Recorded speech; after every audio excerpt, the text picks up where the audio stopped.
Second SLST নিয়ে update খুব তাড়াতাড়ি আসতে চলেছে। কালকে একটা ইন্টারভিউ শিক্ষামন্ত্রী বললেন যে সেকেন্ড এসএলএসটি কিন্তু এবার সরকারের নজরে আছে।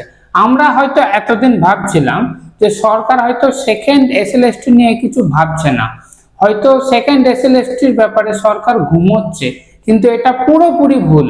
মাননীয় শিক্ষামন্ত্রী দীপক বর্মন মহাশয় বললেন যে মাননীয় মুখ্যমন্ত্রী শুভেন্দু অধিকারীও এই ব্যাপারটা নিয়ে কিন্তু নজরদারি চালাচ্ছে এবং খুব তাড়াতাড়ি সেকেন্ড এসএলএসটি নিয়ে কিছু না কিছু নোটিফিকেশন আসবে। দেখুন শিক্ষামন্ত্রী কি বললেন কালকের একটা ইন্টারভিউয়ে।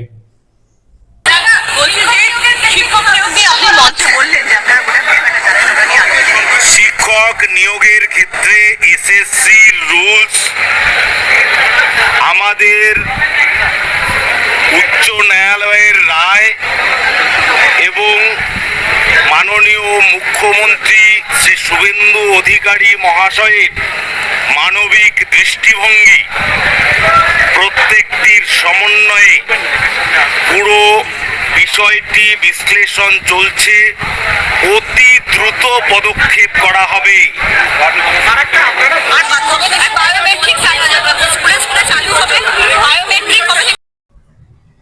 এবং এখান থেকে এটাও জানা গেল যে মানবিক দিক, গেজেট অর্থাৎ নোটিফিকেশন এবং সুপ্রিম কোর্টের রায়, এই তিনটে দিক বিবেচনা করে কিন্তু খুব তাড়াতাড়ি সেকেন্ড এসএলএসটি নিয়ে কিন্তু সরকার কিছু ডিসিশন নিতে চলেছে।